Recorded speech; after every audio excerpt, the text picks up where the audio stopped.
G'day you mob and welcome to Aussie English. I am your host Pete and my objective here is to teach you guys the English spoken down under. So whether you want to sound like a fair dinkum Aussie or you just want to understand what the flippin' hell we're on about when we're having a yarn, you've come to the right place. So sit back, grab a cuppa and enjoy Aussie English. Let's go.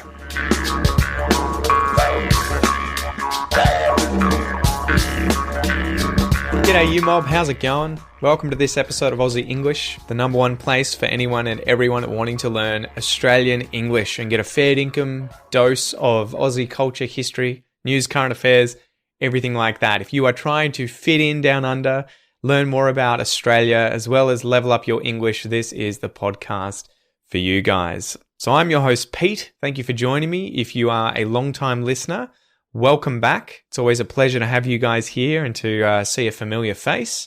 If you're a new listener and this is the first time, welcome. It's also a pleasure to have you here. So, how's my week been?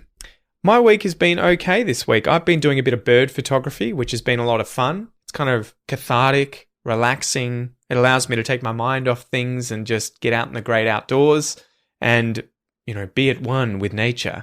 So I've recently been going to places like Clifton Springs, Port Arlington, Indented Heads, and doing some photography of seabirds, in particular pelicans. And I'm sure you guys know what a pelican is, right? They're these huge birds that have long bills with this, weird kind of pink throat underneath it that's very stretchy, and they kind of scoop up fish with that bill and large throat thing. I don't know what the term would be for it, but they seem to always be around and they're easy to photograph. So I was out a few days ago and took some really cool photos of them and just played around with black and white photography, but they're just such weird birds, man. They're always so weird. And when there's two of them together, they seem to always have these weird interactions where they're bickering, they're fighting, and they're just, I don't know, they're just they're just the funniest birds, man.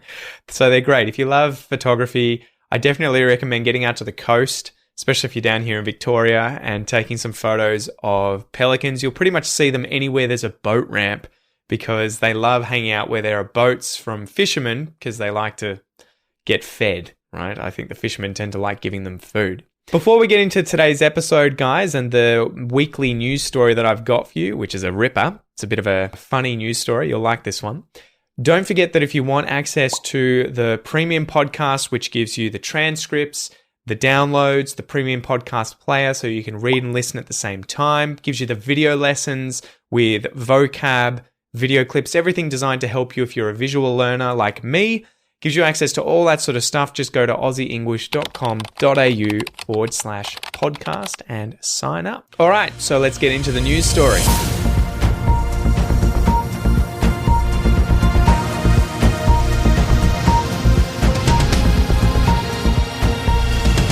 So this week, a 17-year-old girl named Hayley has had a lucky escape and been hailed a hero after she went toe-to-toe with a female black bear in California in the United States of America. CCTV captured the moment the black bear and her two cubs were walking along the fence of Hayley's house. Startled, her dogs went into attack mode and ran out into the garden barking at the bear. Initially, Hayley thought it was just a dog or squirrel that was causing all the commotion. But when she looked out the window, she noticed that there was a bear attacking her dogs. As the bear cubs bailed into the distance, the mother bear was seen balancing on the fence, scooping up the smallest of Hayley's dogs. Before she had time to think, Hayley ran out of her house and punched the mother bear off the fence in order to save her dog and send the bear and her family running for the hills. She managed to escape the encounter intact and bearing no scars at all, except for a sore twisted finger. Not bad considering she went face to face with a mama bear and didn't come off the worse for wear. So good job, Hayley. All right, so yeah, incredible story there. That is the kind of thing you are never going to see in Australia, someone punching a bear. Unless it was a koala bear, technically they're not bears, and I don't know why you would ever punch one because they're not vicious. Maybe if it was a drop bear, but you don't really come into contact with those very often. Anyway, I've got a joke for you guys, so slap the kookaburra and let's get into the joke.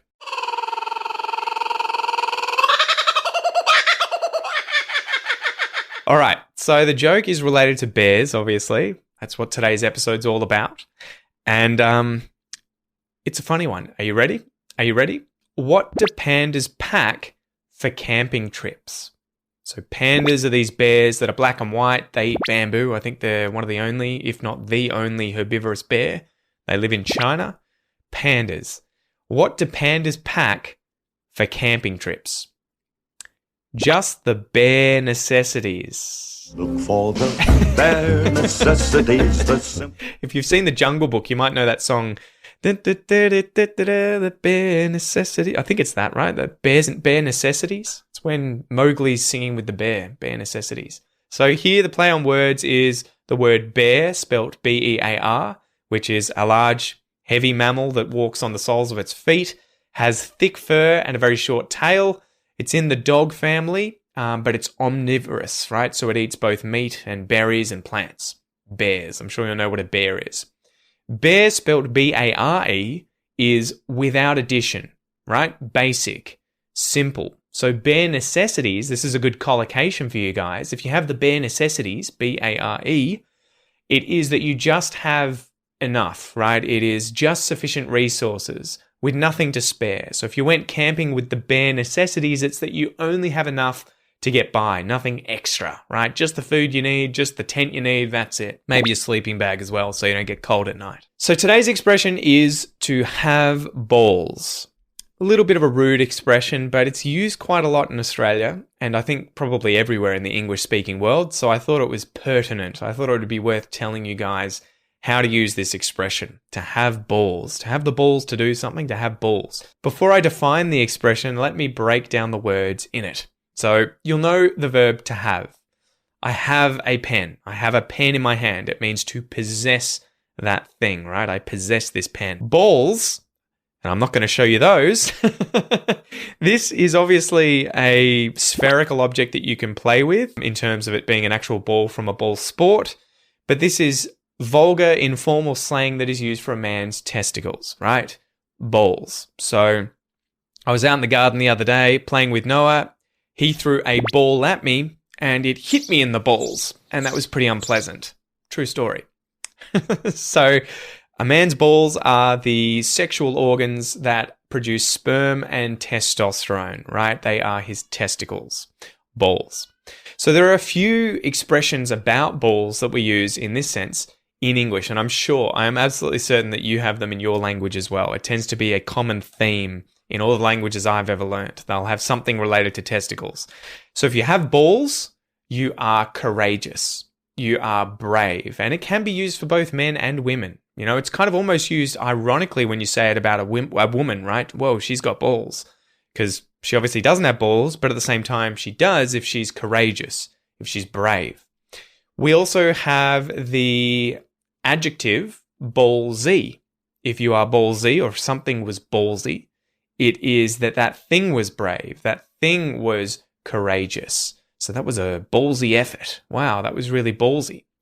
We've also got the expressions to take a lot of balls to do something usually, right? Meaning requires a lot of courage or bravery. It took a lot of balls to ask your boss for a raise, right? It took a lot of balls to do that. I admire bravery. I admire courage. I admire your balls. And then lastly, to have the balls to do something. Again, this is kind of used to have the courage and bravery, but almost in a kind of arrogant or audacious way. You know, I can't believe he had the balls to ask for a raise. Far out. That was, really, really kind of annoyed me, but was very brave at the same time. Now, just bear in mind, guys, there is quite a few other ball-related expressions in English. One is to have a ball, and this has nothing to do with testicles. This instead has to do with a ball, meaning a gala dance, right? Where people dress up in dresses and suits, and they do a lot of dancing and eating and drinking and, just have a lot of fun. They have a ball, and that's what the expression means. If you have a ball, you have a great time. So the origin of the expression to have balls, no idea where this originally comes from. It's probably been with us since the beginning of time. But expressions like these are common in many languages, and I bet that you can tell me one in your language that has something to do with being macho, being manly, being brave, being courageous. So now let's go through a few examples of how I would use the expression to have balls in English. But before we do that, did you know that reading whilst listening to English is the best way to learn new vocabulary? Research shows that this is much more effective than just reading material or just listening to material in English. It's the best way to learn and remember vocab, read and listen at the same time. That's why every single episode of the Aussie English podcast comes with a full transcript so you can do exactly that, read whilst you listen. In fact, there's over 900 episodes and transcripts to go with them. You can download the PDF, you can print it, you can write notes on it, you can highlight new vocabulary, and most importantly, you can read whilst you listen to each episode. Also, members get access to the premium podcast player that shows the text and moves it up the screen whilst you are reading and listening on your phone, your tablet, or your computer. So if your goal is to learn and remember more vocabulary, to expand your vocab in English, make sure that you sign up to become a premium podcast member today at aussieenglish.com.au/podcast. Let's get back to the episode. Okay, so example number 1. So my great-grandfather served in France in the First World War in the years 1916 to 1918, and he was an army chaplain. He had the job of marking the injured soldiers on the battlefield who'd been shot or wounded. So he used to have to run out from safety, from cover, and plant these little white flags next to people who were still alive and could be saved. As a result of his efforts and his bravery and his courageousness, he ended up being awarded with the Military Cross 2 times. His efforts obviously bore a lot of fruit, and he likely saved many lives. Whenever I heard about this story growing up from people like my dad and my mum, I always thought, man, he had a lot of balls to do what he did. The effort that he put in was really ballsy. I couldn't believe he had the balls to go out into no man's land where people were shooting at him and save the lives of other people. How courageous. Must have taken a lot of balls, must have required a lot of bravery. Example number 2. Imagine that you're a young woman who's started working at a law firm. So you're incredibly hardworking, talented, tenacious. After a few years of working in this firm, you end up tackling a really difficult case, and you have to bring to bear all your skills to do a great job and make it a success, which you manage to do. Afterwards, you approach one of the partners at the firm and you ask to be given a raise or maybe even be promoted to being a partner as a result of your incredible job. So you're so good, you're putting all the other lawyers to shame at the law firm. They're impressed with your work. They think that you've got incredible balls coming up to them and asking for a raise. That was really ballsy. You know, they couldn't believe you had the balls to ask for a raise, so they decided to give you a raise, right? This woman's got balls. Wow. Give her a raise. Make her a partner. Example number 3. So one day you're driving to work and you witness a huge traffic accident, right? So maybe there's this huge petrol tanker truck that comes past. Somehow it loses control, tips over, explodes into flames, other cars crash. It's just a nightmare, right? There's a lot of carnage and chaos. You pull over to the side of the road safely and then jump out of your car and spring into action, right? So you just get amongst it, helping survivors, bandaging up wounds, applying CPR, dragging people from the wreckage of their cars that's on fire, and, then waiting with them whilst the ambos arrive, the ambulance and medics. Once they get there and see the job that you've done, saving all these lives, they may think, or say, wow, you had balls. You had a lot of balls helping all these people in this situation. It was really ballsy. We can't believe you had the balls to help all these people. You were incredibly brave. You were courageous. You had a lot of balls. So there you go, guys. Now you understand the expression to have a lot of balls, to have the balls to do something, ballsy, to take a lot of balls. There's a lot of variations, but the basic idea here is that we can use balls referring to testicles and you possessing them, whether or not you literally do, to mean that you are brave, to mean that you are courageous, right? Took a lot of balls to create this episode about balls. not really. Anyway, let's go through the pronunciation exercise, guys, here, where I'm going to read out a series of phrases. I want you to listen and repeat after me and focus on things like your pronunciation, intonation, rhythm, everything like that. Okay, let's go.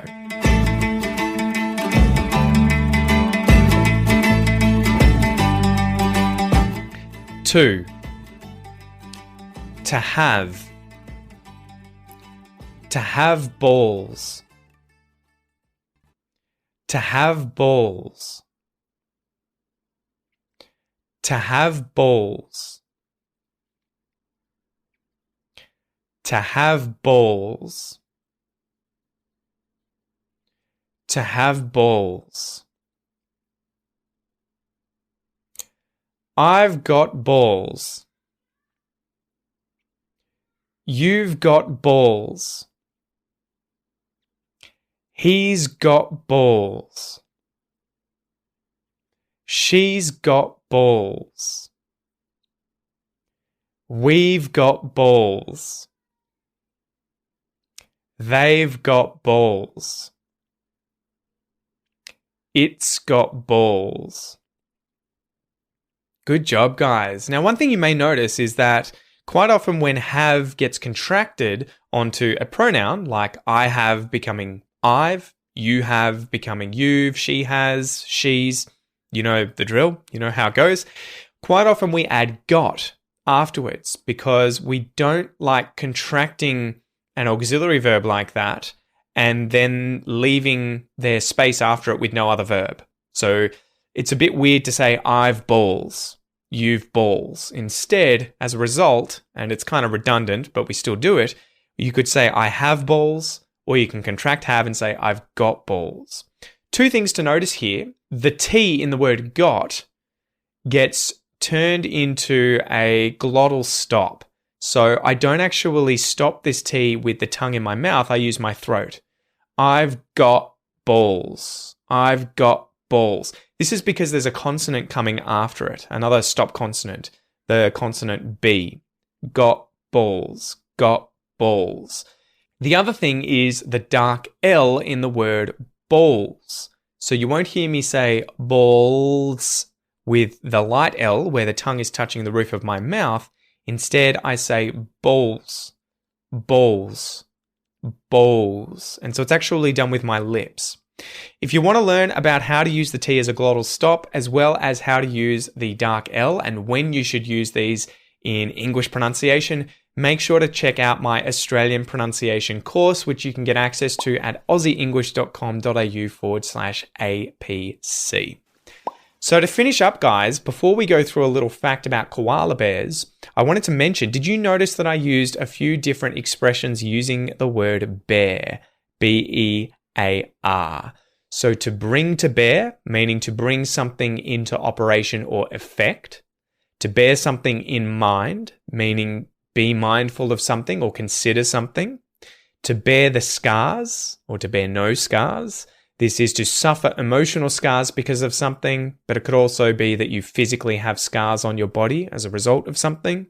And then to bear fruit, meaning yield positive results. So I used these expressions in this episode, and my task for you before we finish up, well, do it after we finish up. Go back and listen and see if you can hear when and where I've used these expressions. To bring to bear in mind, to bear the scars, and to bear fruit. Okay, so Aussie fact-wise, I wanted to talk about koalas, which are sometimes known as koala bears. But they're not bears, they're marsupials. So when they were first discovered in Australia by Europeans, they were compared to monkeys and bears because they resembled them and lived in trees. The name koala is derived from the indigenous Darug word gula or gulamani, which means no drink. And this is because koalas don't need to drink water very often because they get enough of their water and moisture from the eucalyptus leaves that they eat. Europeans first spotted them around Sydney Cove after arriving in the late 1700s. It wasn't until the early 1800s, though, that the first koala was shot and caught and described to the public in the Sydney Gazette newspaper. And I actually found that article here and wanted to read it to you. So this article is from the 21st of August, 1803, when the Sydney Gazette informed the public that the first specimens of a new species had been discovered. So here's what they wrote. An animal whose species was never before found in the colony is in His Excellency's possession. When taken, it had 2 pups, one of which died a few days hence. This creature is somewhat larger than the wombat, and although it might at first appearance be thought much to resemble it, nevertheless differs from that animal. The fore and hind legs are about of an equal length, having 5 sharp talons at each of the extremities, with which it must have climbed the highest trees with much facility. The fur that covers it is soft and fine, and of a mixed grey colour. The ears are short and open. The graveness of the visage, which differs little in colour from the back, would seem to indicate a more than ordinary portion of animal sagacity, and the teeth resemble those of a rabbit. The surviving pup generally clings to the back of the mother, or is caressed with a serenity that appears peculiarly characteristic. It has a false belly-like apison, and its food consists solely of gum leaves, in the choice of which it is excessively nice. So there you go. Naturalists gave the koala the scientific name Phascolarctos cinereus, which is derived from the Greek words meaning ash-grey pouched bear. So since it was discovered, one way or another the name bear has been associated with the koala, although it is not a bear, and many Australians will chastise you, albeit nicely, if you refer to it as a koala bear. They're just koalas. Anyway, guys, I hope you enjoyed this episode. I hope you got a lot out of it. I hope you learnt a lot. Bear in mind not to call koalas koala bears. I'm Pete, this is Aussie English, and I'll see you next time. Bye.